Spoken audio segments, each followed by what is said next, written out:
In this module, we're going to teach you how to forge those deep personal relationships that we talked about with your customers to open up the conduits to successful self-generation. So, what is personalization and how do we unlock success? When I started in 2011 in the solar industry, I wasn't the smartest or the sharpest cookie in the room. In fact, a lot of my peers called me the queen of dumb questions. I never had the smartest or most analytical thing to say about a pretty complex process, which is putting glass on someone's roof. I was sitting in a warehouse filled with people talking about the most complex acronyms I'd ever heard. PTO. To me, PTO meant paid time off. And so, to my surprise, I was like, wow, what a great industry to work for, where after every solar installation, I get paid time off. This is epic. Until I realized that, oh, PTO means permission to turn the system on. All this to say, team, to the guys and gals watching this module and trying to figure out how are you going to personalize your relationships, is my mentor pulled me aside at the time because he saw my eyes glazed over and he said, Aparna, the key to success in the solar industry is forging relationships. Relationship-based selling is the key to success in the solar industry. And a book that changed my life is called How to Win Friends and Influence People, written by a really sharp man, Dale Carnegie. In that book, he talks about these 7 keys to connecting. 7 cheat sheets, just like how good manners never go out of fashion, these 7 keys to connecting will never go out of fashion. In fact, they help your interpersonal relationships, not just at work, but even outside of work. So let's dive in. Let's peel back the layers of the onion, and I promise this onion is not gonna make your eyes water. The very first key to connecting is genuine interest. Genuine interest, team, in whatever you are discussing with your customer. Wherever you are, be there, 100%. Don't be worried about the text message that just came in that you gotta respond to, or an email that just dinged on your phone, or a customer that is threatening to cancel and you're like, oh my gosh, I gotta go put out that fire. When you are in a customer's home, 100% be engaged with the family that is sitting across the kitchen table from you. Every customer is different, but getting to know them and what they are interested in can also build a ton of excitement. Along the lines of expressing this genuine interest that we are talking about is the second key to connecting. They go hand in hand. Active listening. Team, there is a reason why we've got 2 ears and 1 mouth, is because we should be listening twice as much as we speak. Start taking notes. Ask your customer, ask the homeowner that if you don't mind, Mr. and Mrs. Customer, can I take some notes as we go along today? Because I want to make sure that I've captured everything that is important to you. And I assure you, from first-hand personal experience, customers love that. At NextIQ, we've got a full-on module on active listening, which is an acumen that we believe you will want to practice and refine regularly. Active listening involves not only being present, but also responsive and mindful of the moment while responding according to the changing dynamic of your customers. The third step in the keys to connecting is my favorite. And I think you can guess by just my facial reaction, it is smiling. Every day, there is something, team, for us to be grateful for. You know, smiling is the single most powerful non-verbal cue that can bring down people's walls and guards that they put up. Smiling is kind of like sprinkling some pixie dust to automatically change the energy and the mood with your customers. Have you ever gone into a consultation where it's nothing but hugs and handshakes in the hallway? And if you think back to that moment, what is that? It is smiling. Smiling doesn't do any good to anyone if you keep it inside yourself. So let it out. Let your customers know from every pore of your body that you're happy, you're excited to see them. Not sure if you've heard the phrase, but if you're excited, kindly notify your face. They say smiles are contagious. And guess what, guys and gals? We are in the business of energy, and energy should be contagious. I assure you, it's going to bring out the same emotion in your customer. We live in a world of COVID, right? Economic crisis. All of us have masks wherever we go. But you can still tell someone is smiling at you, even if they have a mask across their face. You can pick up that smile without seeing their mouth. You can pick it up by looking into their eyes. And what do? Despite having a full-on mask, you reciprocate that smile by smiling back. There is a science, there is a method to this madness. Don't take it from me, take it from Pan Am Airlines. Many decades back, many moons ago, an airline by the name of Pan Am did a study because they noticed that the more their flight attendants smiled, the higher the customer satisfaction was from the passengers on that flight. So they wanted to run a hypothesis and figure out what is the connection between the two and what type of smile should their flight attendants give so that passengers feel fully satisfied. And guess what, team? That hypothesis led to a revelation that there are two types of smiles in this world. The first type of smile is called the zygomatic major. Now, some of you are thinking, Aparna, you're off your rocker. What the heck is zygomatic major? But zygomatic major are the muscles around your mouth. When you engage those, you get a smile that simply comes out of your mouth, also known as a fake smile. When I ask my 7-year-old, Kinsey, can you smile for the camera?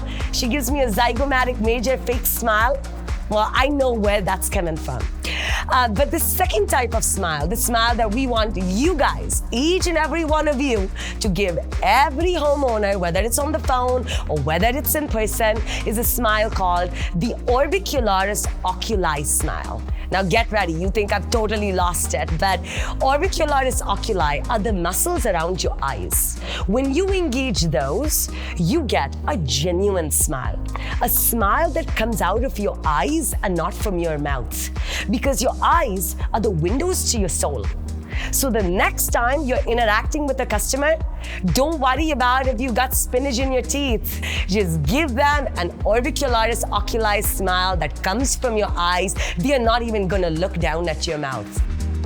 You can reaffirm this genuine interest, this smiling, active listening, all the things we've talked about by practicing, team, the fourth key to connecting, which is verbally expressing sincere appreciation, gratitude, of thanking your customers or appreciating the things that you connect with them about in their home, in their sacred space that they've invited us into. So what are you appreciative for? Think about it for a moment. Customers give us so much so that sometimes we take that for granted. When we are just grinding and hustling, we take that for granted. Their time, their interest, their questions, their willingness to change the way they are doing something. Isn't that so true? They are buying power that's going to change the way they've bought power for the rest of their lives. They are leaving behind a legacy for their kids that you have helped them take a first step towards. We are through the first 4, and the next 3 are real easy, guys. The 5th step to connecting with your customers is simply using their names. Our first names are like music to our ears. The moment someone uses my first name in a conversation or a room full of people, they instantly grab my attention. So if you're unsure about pronunciation or spelling, or you are not good at remembering names, like some of us probably are, then Take notes. Remember when we talked about an active listening? Take notes. Write down the names, not just of your customers' first names or how they want their names to be or how they introduce themselves to you, but also the names of their spouse, the names of their kids, the names of their loved ones, their pets, their favorite football team, their favorite restaurant, or a movie that they discussed with you. Sometimes it's the little things that you do in a home that have the biggest impact in creating those genuine, heartfelt, authentic conversations and connections with your customers. Once you know the name of your future referral generating partner or referral generating machine, speak in terms of their interests. We talked about the power of why. We talked about you figuring out what is your relatable, genuine passion and drive as to why you go out and sell solar every day, why you're passionate about this movement and revolutionizing the energy infrastructure one rooftop at a time.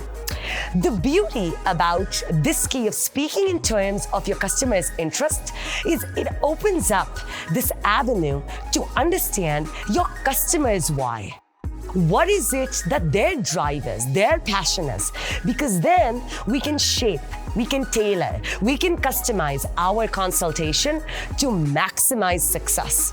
You know, when I used to be in a home, I always tried my hardest to make sure that as I'm trying to uncover or figure out my customers' drives or their interests, I tried to figure out what do I have in common with the customer as I get to know them.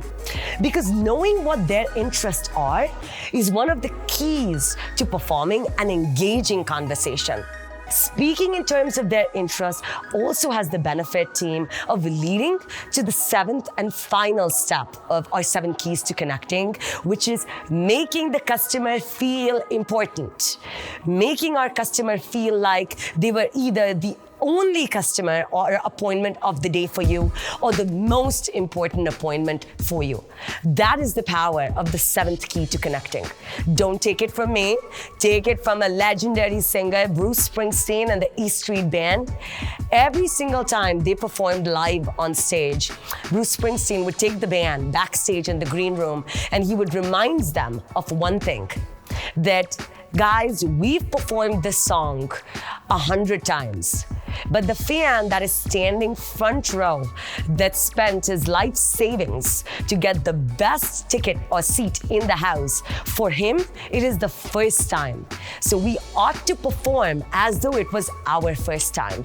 We ought to bring our A game every single time. Because the truth is, team, every customer wants to feel special. It's their first consultation on going solar. And I personally feel so much joy when they feel like they are part of something bigger than just themselves. They are part of a movement. By using a customer's interests to incorporate them into the so-called movement and a community, they become active participants in something that helps themselves and helps others. They go out and rally behind your mission to bring in more people to join the mission. Just like making customers feel important, we want you to feel important, like you are part of our Next IQ family.